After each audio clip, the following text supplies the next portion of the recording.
আসসালামু আলাইকুম। নতুন একটা ভিডিওতে সবাইকে স্বাগতম। অনেক মায়েরা বলে কি আমার বাচ্চাকে কি সাবান দিয়া অথবা কি শ্যাম্পু দিয়া গোসল করাইলে ভালো হবে, ওই সব মাদেরকে আমি পরামর্শ দিতে চাই। আপনারা কোন ধরনের শ্যাম্পু সাবান ব্যবহার করলে বাচ্চাদের ভালো হবে, দেখতে থাকুন।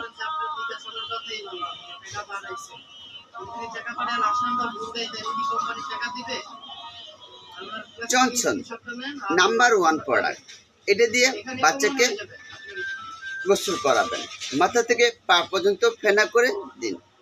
এরপরে কোন ক্রিমটা ব্যবহার করলে বাচ্চাদের মুখের স্কিন সফট থাকবে, মলিন থাকবে, ওইসব মাদের উদ্দেশ্যে আমি বলতে চাচ্ছি বাচ্চাদেরকে কোন ক্রিমটা ব্যবহার করলে সবসময় ভালো হবে এবং স্কিনটা সফট থাকবে।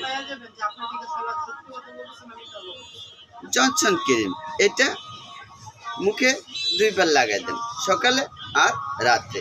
স্কিনটা সফট থাকবে, মলিন থাকবে। আজকে এই পর্যন্ত, দেখা হচ্ছে আর একটা নতুন ভিডিওতে।